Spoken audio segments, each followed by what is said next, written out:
గారు చెప్పారు, పోర్టు నేనున్నప్పుడు పీపీపీ మోడల్లో వాళ్లే డబ్బులు తెచ్చుకోవాలి, వాళ్లే కన్స్ట్రక్షన్ చేయాలని పూర్తి చేసే కార్యక్రమానికి చేశాం.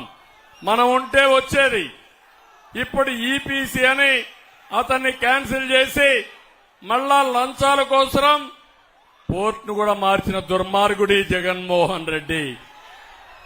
నేను ఒకటే హామీ ఇస్తున్నా మీ అందరికీ, ఈ పోర్టుని పూర్తి చేసే బాధ్యత మాది, పరిశ్రమలు తెచ్చే బాధ్యత మాది.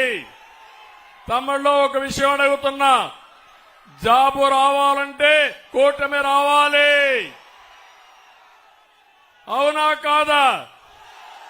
గంజాయి రావాలంటే